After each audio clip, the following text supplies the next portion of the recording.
बिस्मिल्लाहिर्रहमानिर्रहीम। अस्सलाम वालेकुम नाज़रीन, आप यूट्यूब चैनल देख रहे हैं। मैं इमरान खान हूँ। नाज़रीन, बलूचिस्तान पे तो जैसे क़यामत गुजर गई है, बड़ी खौफनाक सूरत हाल है। और ये मैं आपको रिपोर्ट कर रहा था पिछले चंद दिनों से, और अभी मैंने आपको पिछले वीलॉग में बताई जो सूरत हाल, वो और ज़्यादा गंभीर हो गई। DG ISPR को सामने आकर स्टेटमेंट देना पड़ा, उन्हें बताना पड़ा कि गुज़िश्ता 4 दिनों में बलूचिस्तान में क्या कुछ हुआ। पाकिस्तान की रियासत को बिल्कुल समझ नहीं आ रही। सारी फोर्स उठा के, ताकत उठा के आज़ाद कश्मीर में लगा दी है। इजाफी पुलिस वहाँ भिजवा रहे हैं, वहाँ मुख्तलिफ फोर्सेस को भिजवाया जा रहा है कि आज़ाद कश्मीर में ऑपरेशन करना है वहाँ के निहत्थे लोगों के ऊपर।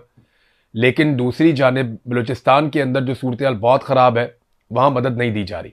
मैंने पिछले वीलॉग में आपको बताया कि कैसे पुलिस वालों के ऊपर अटैक होता है, पुलिस जवाबी कार्रवाई करती है। पहले हमले में ही दहशतगर्द चंद पुलिस वालों को शहीद कर देते हैं, पुलिस फौरी तौर पर जवाबी कार्रवाई करती है, और जो आसपास पुलिस है उसको भी बुलवाया जाता है। तो पुलिस ने काफ़ी मुकाबला किया दहशतगर्दों का, जितनी देर वो कर सकते थे अपने महदूद वसाइल के साथ। पुलिस का असला ख़त्म हो रहा था, लोग बार बार कॉल कर रहे थे, लोग बार बार मैसेजेस कर रहे थे। हत्ता के नौजवानों ने सोशल मीडिया पे डालना शुरू कर दिया कि पुलिस के पास हथियार ख़त्म हो गए हैं, पुलिस मजीद मुकाबला नहीं कर पाएगी, फौरी तौर पर इमदाद भेजी जाए। इंतज़ामिया को कई मरतबा राब्ते किए गए, लेकिन इमदाद नहीं पहुंची। आसपास बहुत सारी सिक्योरिटी फोर्सेस हैं, कोई नहीं आया। जो मदद आनी चाहिए थी, जो फौरी तौर पे पहुंचनी चाहिए थी, क्विक रिस्पांस होना चाहिए था, वो रिस्पांस नहीं मिला, और उसकी वजह से काफ़ी पुलिस वाले शहीद हो गए। और जो दहशतगर्द हैं वो जाते हुए 18 पुलिस एहलकारों को निहत्ता करके, क्योंकि हथियार उनके ख़त्म हो गए थे, तो उन्हें निहत्ता करके उन्हें यरगमाल बनाकर अपने साथ ले गए। और आज खबर ये आई है कि उन 18 पुलिस एहलकारों को भी जो यरगमाल थे शहीद कर दिया गया। ऐसे दहशतगर्द किसी किस्म की भी रियायत के मुस्तहिक नहीं है, उन्हें रियायत मिलनी भी नहीं चाहिए। उनके खिलाफ बदतरीन ऑपरेशन होना चाहिए, और उन्हें बिल्कुल उसी जबान में जवाब देना चाहिए जिन्होंने निहत्ते मगवी पुलिस एहलकारों को शहीद किया है। यानी वो लड़ तो नहीं रहे थे ना, वो निहत्ते थे, मगवी थे, और उन्हें शहीद कर दिया गया। अब DG ISPR ने ना 2 चीज़ें ऐसी कहीं जिसपे मैं हैरान हो गया कि वो कह रहे हैं और कोई सवाल ही नहीं करता, उनसे पूछता ही कोई नहीं है कि आपने ये क्या कह दिया। एक, वो ये कह रहे हैं कि उस रात जब पुलिस की दहशतगर्दों के साथ लड़ाई हुई थी तो दहशतगर्द फरार हो गए थे अपनी लाशें छोड़कर। लेकिन सेम टाइम में वो ये कह रहे हैं कि दहशतगर्द जाते हुए 18 पुलिस एहलकारों को यरगमाल बनाकर अपने साथ ले गए। अब ये 2 खबरें एक साथ तो हो ही नहीं सकती। यानी एक तरफ कह रहे हैं कि दहशतगर्द फरार हो गए, लाशें भी छोड़ के भाग गए, लेकिन जाते हुए 18 पुलिस एहलकारों को यरगमाल बनाकर साथ ले गए। अब ये कैसे हो सकता है? फरार होने वाला तो एक आदमी को भी साथ यरगमाल बनाकर ले जाए तो बहुत बड़ी बात है, और अगर कोई हथियार फेंक कर लाशें छोड़कर भागा है तो वो यरगमाल कैसे बनाकर ले जा सकता है? तो जो मैंने मकामी जराए से बातचीत की वो मुझे ये बताते हैं कि वहां पे दहशतगर्दी हुई है बड़ी खौफनाक, और कोई भी नहीं पहुंचा।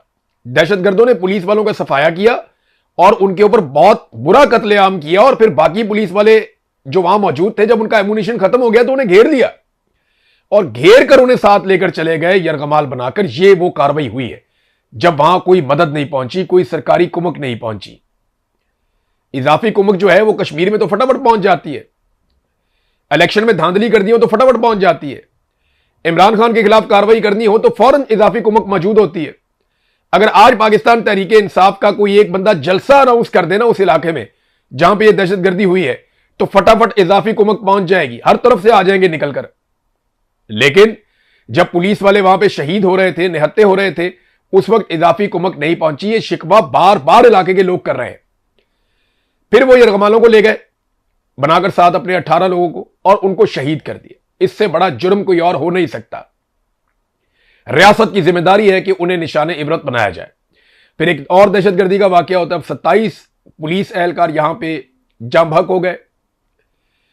फिर फोर्सेस के ऊपर एक और अटैक हुआ, और यह आज के दिन में हुआ। 11 जवान मजीद शहीद हो गए। तो अब तक 42 जवान शहीद हो चुके हैं गुज़िश्ता 4 दिनों के अंदर। ये 3 से 4 दिनों के टाइम में 42 जवान शहीद हो चुके हैं। सिविलियंस भी कई शहीद हो चुके हैं। अभी इतला आई थोड़ी देर पहले कि क्वेटा में बच्चे खेल रहे थे तो वहां पे एक धमाका हुआ। उस धमाके के नतीजे में 2 बच्चों की अब तक कंफर्म इतला आई कि वो शहीद हो गए, और बहुत सारे बच्चे जख्मी भी हो गए। ये बलूचिस्तान जल रहा है, बलूचिस्तान की ये सूरत हाल, और किसी को फिक्र ही नहीं है। बात बताई कोई और जाती है। डीजी आईएसपीआर कह रहे हैं हमारा ऑपरेशन कामयाब हो गया। यानी मगवियों के पीछे जब सिक्योरिटी फोर्सेस गई और उन्होंने दहशतगर्दों से लड़ाई की तो डीजी आईएसपीआर ने कहा कि हमने वहां पे एक कामयाब ऑपरेशन किया। लेकिन कामयाब ऑपरेशन का नतीजा यह है कि एक भी पुलिस एहलकार दहशतगर्दों से वापस जिंदा नहीं आ सका। तो यह कामयाब ऑपरेशन आप कैसे कह रहे हैं? फिर एक तरफ आप कह रहे हैं कि 18 पुलिस एहलकार जिन्हें मगवी बनाया गया था उन्हें शहीद कर दिया गया दहशतगर्दों की जानिब से। दूसरी तरफ आप कह रहे हैं कि उनको छुड़ाने के लिए जो सिक्योरिटी फोर्सेस गई थी उन्होंने एक कामयाब ऑपरेशन किया है। अब इसके बारे में ना बड़ी कंफ्यूजन फैलती चली जा रही है कि सिक्योरिटी फोर्सेस एक्चुअली वहां पे कर क्या रही है, उनकी प्रायोरिटी क्या है। सरफराज बुगटी को लाकर वहां पे मुसल्लत किया हुआ है, अवाम की कोई नुमाइंदगी है नहीं, अवाम की कोई बात सुनता नहीं है।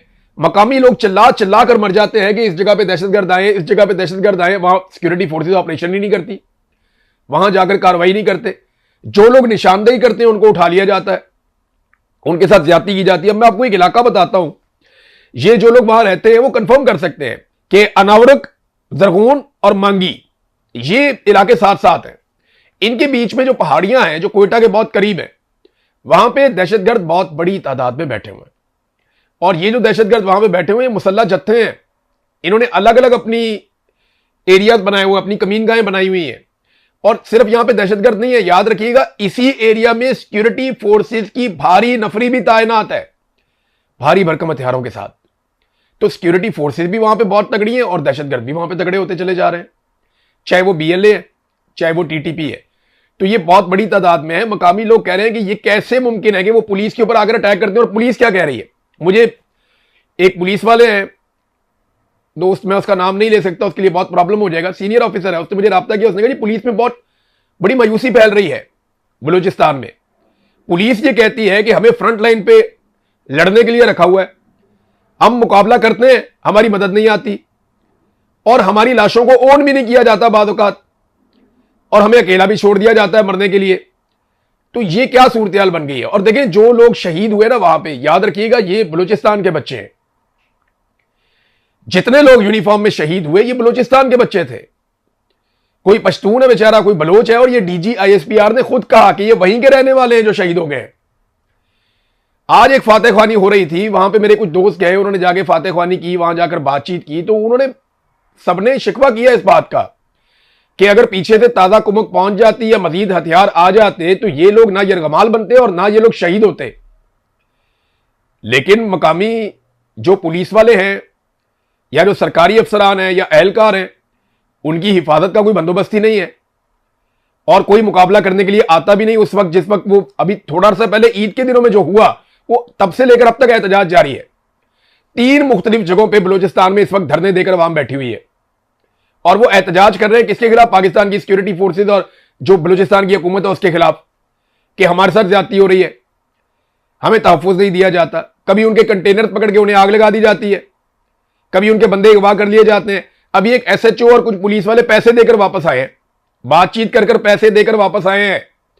यह सूरत हाल बलूचिस्तान में हो गई है। कानून की अमलदारी मुकम्मल तौर पर खत्म हो गई है, जंगल का कानून वहां पे बन गया और बलूचिस्तान पूरा जल रहा है। ये क्यामत बर्पा हो गई बलूचिस्तान पे। 27 घरों के अंदर तो सीधी सीधी लाशें गई हैं पुलिस वालों की। इसके अलावा अलग से शहादतें होती चली जा रही हैं। अभी बच्चे शहीद हो गए थोड़ी देर पहले, मैंने आपको बताया। तो अगर कामयाब ऑपरेशन है तो मगवी रिहा क्यों नहीं हुए? अगर दहशतगर्द फरार हुए तो वो 18 पुलिस वालों को अपने साथ कैसे लेकर चले गए? और कोयटा की सराउंडिंग में दहशतगर्दों की अक्सरियत कैसे बढ़ती चली जा रही है? ये वो सवालात हैं जिनके हमारे पास अभी जवाब नहीं है। एक घिनौना खेल बलूचिस्तान में खेला जा रहा है और 1 2 नहीं 4 5 सोर्सेज ने मुझे यह बात बताई कि माजी में जो लोग जिनके सरों पे इनाम थे, जिन लोगों के जो जराइम पेशा है, दहशतगर्द हैं या जो स्मगलर टाइप के लोग हैं, उनको इकट्ठा करके प्रॉक्सीज तैयार की जा रही है कौम परस्तों के खिलाफ कि जनाब तुम इन लोगों को मारो, तुम्हें हम खुली छूट देते हैं, तुम कौम परस्तों को दबाओ, कौम परस्तों को मारो, उसके बदले में ये दावा किया जा रहा है।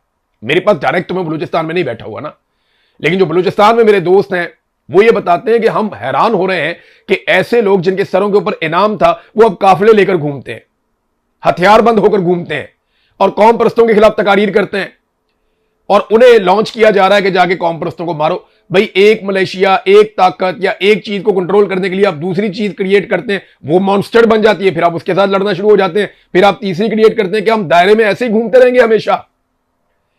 क्या कभी इन चीजों से जान नहीं छुड़वानी? वो सहाफियों को इकट्ठा करके ले जाते हैं बार बार। अब ये लगातार गुज़िश्ता चंद महीनों से हो रहा है। हर दूसरे हफ्ते सहाफियों का एक वफद उठाते हैं, उन्हें जहाजों में बैठाते हैं, वीआईपी तरीके से कोयटा पहुंचा देते हैं, और एक दो और कभी तुरबत ले जाते हैं, कभी कहीं और। वो पूरा पहले सिक्योरिटी का बंदोबस्त, पहले पूरा स्टेज तैयार किया जाता है, सहाफियों को ले जाके वहां छोड़ा जाता है। देखिए आप ये वाली पहाड़ी पे चढ़ के देखें, आपको कोई दहशतगर्द नहीं नजर आएगा। ये देखिए आप ये वाली जमीन पे चल, और बलोचिस्तान इतना बड़ा है कि आप गाड़ी चलाएं ना तो आप कई दिनों से खत्म नहीं कर सकते। आप तेज तरीन गाड़ी भी चलाएं ना तो आप कई दिन बलोचिस्तान पूरा नहीं फिर सकते, इतना बड़ा बलोचिस्तान है। एक कोने से दूसरे कोने में जाने में आपको 24 घंटे लग जाते हैं, और वो इतना चौड़ा है, इतना बड़ा है बलूचिस्तान, बहुत दूर दराज इलाके हैं वहां पे। तो किसी एक एरिया में थोड़ा सा आप अमनो अमान कायम करके 10, 20, 30 किलोमीटर में आप सहाफियों को ले जाके वहां कहते हैं देखो जी कितना अच्छा है, वहां पे मकामी लोगों को बिठा के जी बात करें इनके साथ। आप वो इमेज बिल्डिंग कर रहे हैं। उनको लेकर जाओ, उन धरनों के अंदर मिलवाओ वहां पे लोगों से, उनसे पूछें वो के मसाइल क्या है, हालात क्या है। वो जो धरनों में लोग बैठे हुए उनकी बात सुनता ही कोई नहीं, कोई मीडिया उसको रिपोर्ट नहीं करता, किसी सहाफी को वहां जाने नहीं देते। वहां लेकर जाए ना जहां पे लोग धरने देकर बैठे हुए हैं, चमन के पास लेकर जाएं जहां पे लगातार ड्रोन हमले हो रहे हैं, लड़ाई बढ़ती चली जा रही है, वहां लेकर जाएं। बॉर्डर के साथ साथ फिर आए जहां पे ये सारी काश्त लगी हुई है, जहां पे सारी की सारी मंशियात की काश्त हो रही है, वहां लेकर जाएं।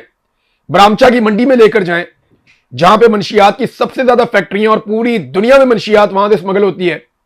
वहां लेकर जाएं जहां पे कोकीन बनती है, वहां लेकर जाएं जहां पे अफीम बनती है, वहां लेकर जाएं जहां पे चरस और गांजा बनता है, वहां लेकर जाएं जहां पे आइस तैयार होती है। उन जगहों पे नहीं लेकर जाएंगे, ये लेकर जाएंगे वहां पे जहां थोड़ा सा एरिया बनाएंगे बेहतरीन टिप टॉप करके, वहां ले जाके सहाफियों कहते हैं कर दो। कभी बर्तानिया से ले जाते हैं, कभी यहां से ले जाते हैं, कभी वहां से ले जाते हैं, मुफ्त के टिकट देते जा रहे हैं, आओ जी आपको हम लेकर जाते हैं उन इलाकों में, जाकर आप बताएं बहुत अमनो अमान है। 42 लाशें गिरी है अभी मेरे लोगों की, कितना अफसोसनाक है। और ये सिलसिला कैसे खत्म होगा, ये सवाल सारे पूछते हैं कि जनाब इसका हल क्या है। देखिए अगर दहशतगर्दी आपने खत्म करनी है ना, तो आपको एक आजाद खारजा पॉलिसी भी चाहिए, एक आजाद दाखिला पॉलिसी भी चाहिए। आपको ताकत और डंडे के साथ सोचना बंद करना पड़ेगा। जितने भी सियासी कैदी हैं मारंग बलोच समेत, उन सबको आपको रिहा करना पड़ेगा। जबरी तौर पे जितने लोगों को लापता किया है उन तमाम लोगों को या तो रिहा करना पड़ेगा या उनकी लाशें उनकी खानदानों के हवाले करनी पड़ेंगी। उसके बाद बलूचिस्तान के वसाइल बलूचिस्तान के अवाम के ऊपर खर्च करने पड़ेंगे। बलूचिस्तान के अंदर अवाम की मुंतखब हुकूमत लानी पड़ेगी। फिर आप 5 साल 6 साल 10 साल आप इंतजार करेंगे, बलूचिस्तान बेहतर होना शुरू हो जाएगा। जब आप उनका बजट उन्हें देंगे, वो खुद अपने बजट को खर्च करेंगे। जब आप उनके मुंतखब नुमाइंदों को इजाजत देंगे, वो खुद अपने सूबे को बेहतर बनाएंगे। आपने 78 साल बलूचिस्तान के ऊपर जोर जबरदस्ती ताकत के साथ डंडे के साथ बंदूक के साथ हुक्मरानी करके देख लिया, कुछ ठीक नहीं हुआ, बल्कि बेड़ा गर्क हो गया हर चीज का। एक दफा बलूचिस्तान में बलूचिस्तान की आजाद हुकूमत जो वहां के लोग बनाए उसे हुकूमत करने दें आप। मैं आपको शर्तिया कहता हूं 10 साल के अंदर बलूचिस्तान बेहतर हो जाएगा, आज से तो बहुत बेहतर हो जाएगा। ये खून रेजी खत्म हो जाएगी। खासतौर पे बुगटी को कत्ल करने के बाद जिस तरह मुक्के लहराए गए, या बुगटी को कत्ल करने के बाद जो कुछ किया गया, वो एक फौजी ने एक रेप ही किया था ना, एक लेडी डॉक्टर का। एक फौजी ऑफिसर था, उसने एक लेडी डॉक्टर का रेप कर दिया। बुगटी साहब ने मामला उठा दिया, उन्होंने कहा इसको सजा होनी चाहिए। मुशर्रफ साहब डट गए, नहीं मैं नहीं सजा होने दूंगा, मैंने देख लिया, मैंने पता कर लिया, ऐसा कुछ नहीं हुआ। जबकि वो सब हुआ था, मकामी लोग उसके गवाह थे। तो हुआ क्या, वो लड़ाई इतनी बढ़ गई कि बुगटी साहब को कत्ल कर दिया गया, अकबर बुगटी को। और अब तक लगभग 10-12 हजार लाशें तो हम उठा चुके हैं उसके बाद से लेकर अब तक, और लगातार ये सिलसिला जारी है। तो मारंग बलोच को छोड़ें, लापता अफराद को आजाद करें, मुंतखब नुमाइंदों के हवाले इक्तदार किया जाए, वसाइल वापस लौटाए जाएं, दाखिला और खारजा पॉलिसी अवाम के मुंतखब नुमाइंदे बनाएं, तो यकीन रखें कि हालात बेहतर होना शुरू हो जाएंगे। ये इस तरह रहेंगे नहीं। एक और खबर नाज़रीन जो मैंने आपको कल दी थी, खैबर पख्तूनख्वा हुकूमत जो है वो मुराद पास कर रही है, सहाफ़ियों के ऊपर सख्तियां करने के कवानीन पास कर रही है। ये चीज़ों के ऊपर बहुत तनकीद हुई। पाकिस्तान तहरीक इंसाफ ने खुद सबसे ज्यादा तनकीद की। अगर तनकीद के अंदर मैं आपको ग्रेडिंग करके दूं तो नंबर 1 सबसे ज्यादा तनकीद खैबर पख्तूनख्वा की हुकूमत के इन अमाल के ऊपर पाकिस्तान तहरीक इंसाफ के नौजवानों ने और उनके अपने वोटर सपोर्टर्स ने सोशल मीडिया के ऊपर की, नंबर 1। नंबर 2 पे जो तनकीद की, वो 2 नंबर तनकीद मीडिया के ऊपर की गई। और नंबर 3 के ऊपर जो तनकीद है वो दूसरी पॉलिटिकल पार्टीज कर सकी, उनका मुंह ही नहीं बनता, वो खुद ये काम करते रहते हैं सारा दिन। लेकिन वजीर आला खैबर पख्तूनख्वा ने अवामी दबाव पड़ने पर फौरी तौर पे हुक्म जारी किया कि जनाब हम इनके ऊपर नजरसानी करने जा रहे हैं, चाहे वो सहाफियों वाला मामला है, चाहे वो यानी पीका की टाइप का काम करने जा रहे थे ना वहां पे। उन्होंने कहा जी आज़ादी इज़हार राय का मामला हो, चाहे वो हमारी मुराद का मामला हो, हमारी सहूलियात का मामला हो, इस सारे के ऊपर हम नजरसानी करने जा रहे हैं। सुहेल अफरीदी को ऐसा क्यों करना पड़ा, सवाल यह है। देखिए ना, उस वक्त जब पीटीआई के सपोर्टर ने पीटीआई के ऊपर हमला कर दिया था कि भाई ये तुम किस तरह के कानून पास करने जा रहे हो, तुम अपने लिए हलवा इकट्ठा कर रहे हो, अवाम अजाब में पड़ी हुई है, इमरान खान जेल में पड़ा हुआ है, तुम मौजें कर रहे हो। तो जब पाकिस्तान तहरीक इंसाफ का वर्कर पीटीआई को पड़ गया था ना इतने मुश्किल हालात में, उस वक्त नून लीग का वोटर जो है वो रजा डार को डिफेंड कर रहा था, इसाक डार का नवाज साहब, कि रजा डार ने रेप किया तो क्या हुआ या करवाया तो क्या हुआ। ये फर्क है आज पाकिस्तान तहरीक इंसाफ। मैं बड़ा खुश होता हूं ऐसी पॉलिटिकल पार्टी से। एक दौर में पाकिस्तान पीपल्स पार्टी का जो वोटर सपोर्टर था ना वो सामने खड़ा हो जाता था आके डट के, जुल्फिकार अली भुट्टो के, बेनजीर भुट्टो के, फिर जरदारी और बिलावल ने इतना मायूस किया वो बात ही नहीं करते। लेकिन आज जिस पॉलिटिकल पार्टी का वर्कर उसके पास ये शऊर है वो पाकिस्तान तहरीक इंसाफ है, वो अपनी जमात के खिलाफ खड़े होते हैं। तो देखिए वजह क्या बनी कि सुहेल अफरीदी को पीछे हटना पड़ा। एक तो पहले वो सारे लोग जो है उनको शर्म आनी चाहिए जो कल तक इस सारे को डिफेंड कर रहे थे, और आज सुहेल अफरीदी पीछे हट गया। पीछे तभी हटा ना कि जब गलत चीज थी, ना होती तो पीछे ना हटता।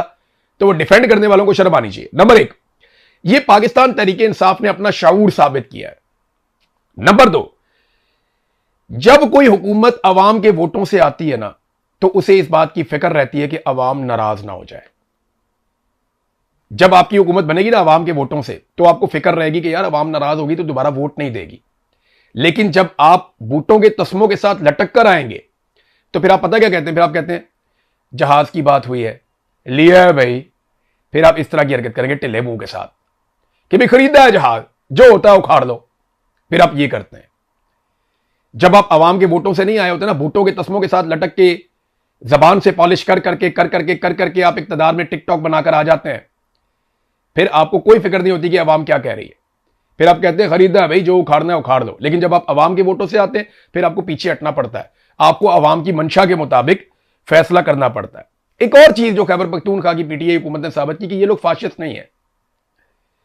ये नहीं आपको याद है पीका के खिलाफ लोग रो रो के मर गए और इन्होंने बड़े सख्त कवानीन बनाए, पंजाब में अजीबोगरीब काम इन्होंने डाल दिए, वफाक में डाल दिए, 26वीं 27वीं आईनी तरमीम में बेड़ा गर्क कर दिया आइन का। इतनी तनकीद हुई, ये टस से मस नहीं हुए। बल्कि ये इतने फाशिस्ट हैं, ये बंदे उठा लेते थे, मारते थे, कुटते थे।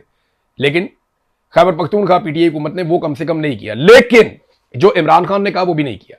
ना इन्होंने अभी तक स्ट्रीट मूवमेंट शुरू की, ना इन्होंने अभी तक कोई ड्रोन हमलों के ऊपर कोई एफआईआर दी, ना इन्होंने अभी तक जो एक बिल था जिसे हर हाल में खत्म करना था, पहले अली अमीन गंडापुर ने और उसके बाद सुहेल अफरीदी ने, action in aid civil power का जो एक कानून है उसे खत्म करना था, वो इन्होंने अभी तक खत्म नहीं किया। हालांकि इनके पास ये अक्सरियत मौजूद है, ये ताकत मौजूद है, ये जब चाहें खत्म कर सकते हैं। लेकिन उन्होंने खत्म नहीं किया क्योंकि उसके बाद फौज के पास ऑपरेशन करने की वो सलाहियत खत्म हो जाएगी, या वो उनके पास जो एक वजह है, जो उनके पास एक कानूनी जवाब है, वो खत्म हो जाएगा। लिहाजा इन्होंने अभी तक वो खत्म नहीं किया। नाज़रीन, एक जर्नलिस्ट है रेहान तारिक साहब, उन्हें गिरफ्तार कर लिया गया और उन्हें भी गिरफ्तार किया गया NCCIA की जानिब से। ये बरतानिया में गए हुए थे और अभी ये पता चला कि जवाद नकवी साहब हैं मजहबी रहनुमा, उनका कोई इंटरव्यू करते हुए इन्होंने कोई मुतनाज़ सवाल कर दिया था, तो उस पर इन्हें गिरफ्तार किया गया। 6 दिन का इनका रिमांड भी दे दिया गया। बहुत अफसोसनाक बात है। देखें, एक जर्नलिस्ट सवाल ही तो करता है, सवाल गलत भी हो सकता है। फिर मैंने एक वीडियो देखी जिसमें यही साहब रेहान तारिक साहब ये माफ़ी मांग रहे हैं अवाम से कि जनाब मेरे सवाल से अगर आपकी दिलदारी हुई है तो मैं माजरत चाहता हूँ, मुझे माफ़ कर दें। तो इंसान से गलती हो, अगर माफ़ी मांग ले, एक लाइल्मी भी बंदा सवाल भी कर देता है। लेकिन फौरी तौर पे इस मामले को लेकर NCCIA ने एक मुकदमा दर्ज किया, वो एयरपोर्ट पे वापस है, उन्हें वहाँ से अरेस्ट कर लिया और 6 दिन का उनका रिमांड भी दे दिया। देखिए, अगर ऐसा कोई मसला है तो आप एक नोटिस जारी करते हैं, आप सहाफ़ी को कहते हैं आगे पेश हो जाए, आपके खिलाफ कंप्लेंट आई हुई है, हमारे सवालों के जवाब दे दें और आप हमें मुतमईन कर दें। ऐसे केसेस में आप उसको बेल अप्लाई करने का मौका भी दे देते हैं। लेकिन यहां पे तो ना एक सिलसिला चल रहा है कि साबित करना है हमने कि हमसे ज्यादा जालिम और फस्तायत वाला कोई भी नहीं है। बहरहाल जो भी है, इसका फायदा नहीं होगा, इसका नुकसान होगा, और अल्टीमेटली इसकी कीमत पाकिस्तान को ही चुकानी पड़ती है। जब आप एक एक एक एक करके सबको मारते हो, देखें ना, अहमद फरहाद को इतना जबरदस्त ज़हनी टॉर्चर किया जा रहा है कि ये वीडियो बनाओ, घर जाओ, वीडियो नहीं बनाओगे हम नहीं छोड़ेंगे। ये उनकी फैमिली के जराये से मेरे तक मालूमात आई है। वो कहते नहीं, मैं वीडियो नहीं बनाऊंगा। वीडियो उनसे बनाने के लिए हो सकता है कि जबरदस्ती करके, जोर लगा के, जुल्म करके उनसे कोई वीडियो बना ली जाए, तो क्या इससे कश्मीरी जो है वो एक नए मौके पे चले जाएंगे? ऐसा नहीं होगा। मेरे हवाले कर दें आप अपना कोई भी एक जर्नैल, इवन मेरे हवाले आप कर दें अपना कोई ताकतवर से ताकतवर आदमी, आप बहुत बड़े से बड़ा आदमी मेरे हवाले कर दें, आप अपना जर्नैल, जर्नैल सबसे बड़ा होता है ना, जर्नैल कोई अपना मेरे हवाले कर दें आप, मुझे सिर्फ दे दें 10 दिन के लिए। जो स्टेटमेंट आप कहते हैं मैं उससे निकलवा दूंगा आपको। जो स्टेटमेंट आप कहते हैं, इस तरह का स्टेटमेंट आप निकलवाएंगे तो क्या फर्क पड़ेगा उससे? क्या लोगों की सोच बदल जाएगी? लोग बेवकूफ है, उन्हें नहीं पता कि ये बंदा पकड़ा गया था, अब इसका स्टेटमेंट आ गया। क्या साबित करना चाहते हैं कि हम बहुत ताकतवर हैं, हम पाकिस्तानी अवाम को डंडे से चलाएंगे? और डंडे से मुल्क नहीं चलते होते, डंडे से मुल्क नहीं चलते होते। और सिक्योरिटी फोर्सेस का ये काम नहीं होता, ये सिविलियंस का काम है कि वो फैसले करें। बहरहाल इन्हें समझ आएगी तो ठीक है, नहीं आएगी तो लोग एक दिन खुद समझा देंगे। अब तक के लिए इतनी, अपना ख्याल रखिएगा, अपने चैनल का भी। अल्लाह हाफ़िज़।